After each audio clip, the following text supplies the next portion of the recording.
Bonjour. Aujourd'hui, on va se pencher sur un sujet assez délicat. Oui, l'avertissement du ministre français des Affaires étrangères, Jean-Noël Barrot. Exactement.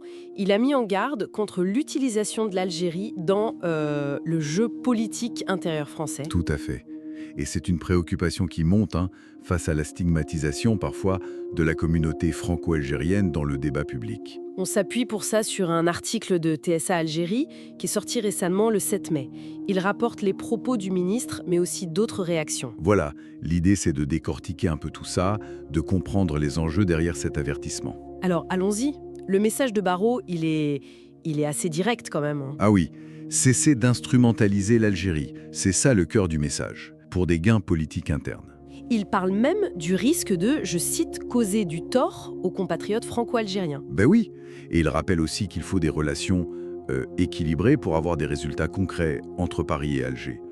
C'est du bon sens, mais il faut le redire apparemment. Et cette déclaration, beaucoup l'interprètent, peut-être pas ouvertement, mais quand même. Comme un message à son collègue.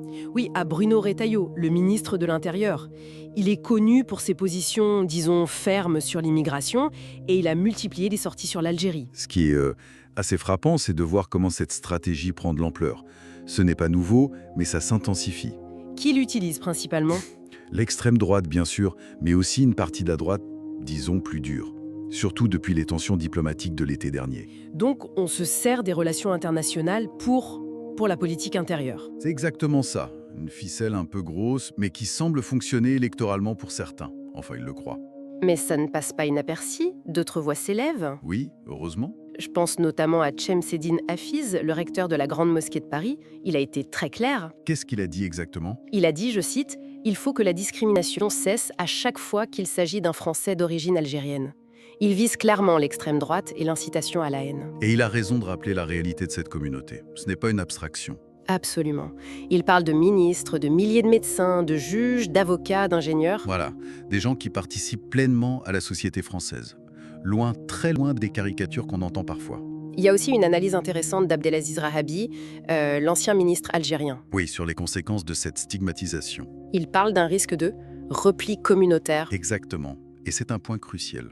Parce que si on regarde ça de plus près, cette stigmatisation, elle peut avoir l'effet inverse de ce qui est recherché par certains. C'est-à-dire, Au lieu d'isoler, ça peut paradoxalement resserrer les liens à l'intérieur de la communauté, renforcer un sentiment d'identité partagée face à ce qui est perçu comme une agression. donc ça renforcerait la communauté plutôt que de l'affaiblir, hein. Ça peut, oui, il ne faut pas sous-estimer le poids de cette population, pas seulement en nombre, mais aussi leur attachement à leurs origines et surtout leur réussite, comme le disait Hafiz. C'est considérable. Ce qui nous amène à la dimension politique purement électorale. C'est complexe. Très complexe. D'un côté, les calculs à court terme, voilà. Des figures comme Ritalio peuvent penser, peut-être, gagner des voix sur un certain créneau avec un discours dur sur l'Algérie. Oui, cibler un électorat bien précis. Mais, Mais quand on vise un destin national, c'est une autre histoire. L'équation se complique. tout à fait. L'article rappelle bien le poids, qui n'est pas négligeable, de ce qu'on appelle parfois l'électorat algérien.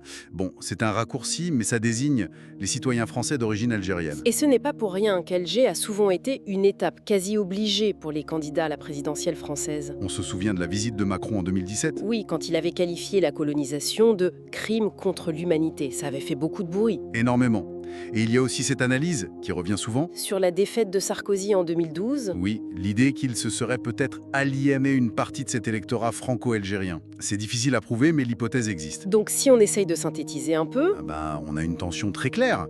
La tentation pour certains de faire des gains politiques rapides, immédiats, en stigmatisant et de l'autre côté. les coûts.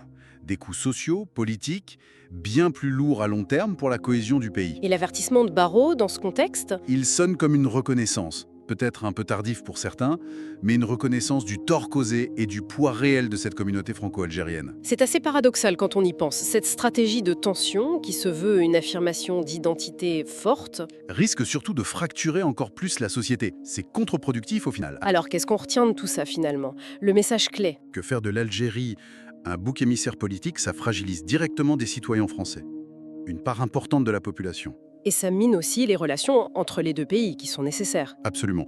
Donc, L'idée qu'un changement de discours serait nécessaire, voire urgent pour certains. Et ça nous laisse avec une question un peu plus large peut-être, hein. Oui, au-delà des tactiques électorales, qu'est-ce que ça nous dit, le fait qu'on ait besoin, de façon répétée, de ce genre d'avertissement? Qu'est-ce que ça révèle sur l'état réel de l'intégration, de l'acceptation de ces héritages postcoloniaux dans la France d'aujourd'hui? C'est une interrogation, oui, sur la maturité de notre débat politique. Et sur la définition qu'on veut donner à l'identité nationale finalement. Vaste question.